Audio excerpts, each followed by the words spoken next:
According to the New York Times, Nancy Cruzan overturned her car on the way home from work on January 11, 1983. She wasn't breathing for approximately 15 minutes and was reported brain dead. She didn't have any advance directives. She was kept alive for 8 years by medical means which her parents testified would have been against her wishes. Her parents had to win her the right to die in court. I'll explain to you what the right to die is in a minute. I'll also give you an example and an explanation of what advance directives are and give you the resources to initiate those if you were to choose to do so.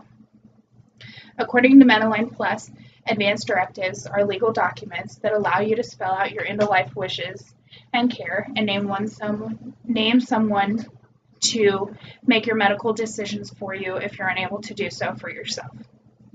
A living will details what medical treatment you would want withheld if you were ever terminally ill or unresponsive in the hospital and unable to tell a doctor what treatment you would want to proceed with.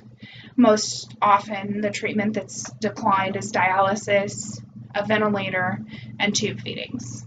This is where the right to die comes in. A living will gives you the right to die in a manner of your choosing by refusing the services that you don't want to prolong your life. A durable power of attorney for health care is choosing somebody that you are comfortable making medical decisions for you if you're unable to do so, if you're unresponsive, if you're comatose, if you're in a vegetative state, or if you're cognitively incapable, which is usually what we see in an elderly adult, is that their cognition slips, which is their mental facilities, and they're unable to make their own decisions because of that. According to the Commission of Law and Aging, 2/3 of adults do not have advance directives. But there was a study done by the U.S. National Library of Medicine that actually had higher results than that. They did a study on 7,946 adults, and 26% are the only people that had advance directives in place. 74% of the adults had no advance directives. And the number one reason that they did not have advance directives was for lack of awareness. They either didn't know what advance directives were, or they didn't know how to initiate them or where to get them. And so that's the main reason that the adults studied did not have advance directives. So I'm going to give you that information here in just a few minutes. Advance directives are important with all ages and all health statuses, as I indicated in Ms. Cruzan's case. She was a healthy adult on her way home from work and had a traumatic event that left her in a vegetative brain damage. She was unable to make her own health decisions, and her life was prolonged through artificial means. And only because she didn't have any advance directives, she was held on for 8 years by means which her parents said would have been against her wishes. Advance directives can be prepared to your specific wishes, and you can delegate whoever you want to make those decisions for you. In the event you're unable to do so for yourself, there aren't legal requirements as far as it having to be a family member to do it for you. The only thing is you have to make sure that it's okay with the person that you designate, that they are your designee. I'm going to provide you with a website that has really good information on it.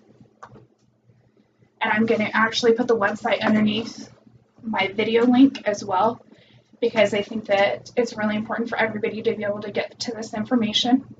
It's www.wichitamedicalresearch.org. And there's a link on the left side that says Kansas Advance Directives. And then you select Advance Directive Forms. And then the best area to go to is Make the Decision Yours. When you select Make the Decision Yours, the form not only has information about advance directives, it also has blank forms that you can take and fill out and put into place. And it will initiate having a durable power of attorney for healthcare and a living will. There's also a frequently asked questions form under Kansas Advanced Directives Facts that's got some really good information on it as well for you. After 8 years, Miss Cruzen was finally allowed to die with dignity, and it was only after a persistent fight by her family, and she had advanced directives in place. She wouldn't have been kept alive by means that weren't what she would have wanted, that were against her wishes. So I think that it's very important that this information be put out there and that everybody's aware of what advanced directives are, and that things like this are at your disposal. The information's there, and they need to be used so that your wishes are met and followed. Thank you.